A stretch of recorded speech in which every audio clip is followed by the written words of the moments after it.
Hey, bonjour et bienvenue dans le personnel de la culture sur l'arcane majeur de l'ermite. L'ermite, ce n'est pas une carte tournée vers le monde extérieur, elle ne parle ni de reconnaissance, ni de gloire, c'est une carte intérieure, une invitation à se retirer du bruit pour chercher sa propre vérité. Dans Persona 3, cet arcane est représenté par Maya, la joueuse que tu rencontres dans le Meuporg Innocent Sin Online.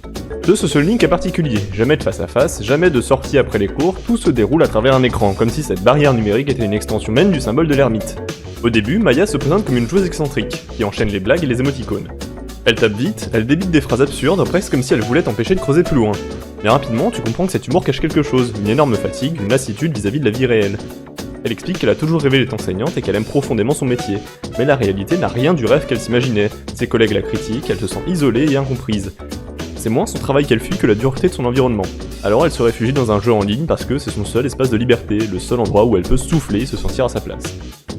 Regardons d'ailleurs la carte de l'ermite dans Persona 3. Une lanterne suspendue éclaire faiblement et en dessous un œil ouvert. On peut en faire quelques parallèles. Une personne qui avance seule dans l'obscurité, mais dont la lumière intérieure cherche à percer les ténèbres. Et cet œil, c'est sa lucidité qui finit par apparaître au fil de vos échanges.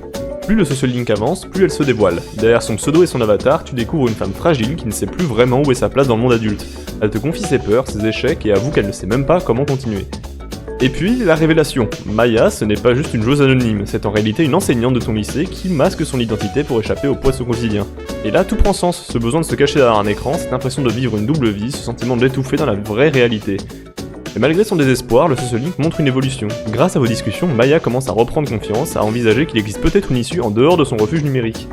Elle n'a pas encore toutes les réponses, mais elle retrouve une lueur, sa lanterne. Et c'est là le message de l'ermite. Il n'invite pas à rester enfermé pour toujours, il t'apprend que la solitude peut être un passage nécessaire pour comprendre qui tu es et ce que tu veux. Maya s'est d'abord cachée pour fuir le monde, mais en osant parler même derrière un écran, elle a commencé à rallumer la lumière. L'ermite, au fond, c'est ça, la solitude comme chemin, pas comme destination.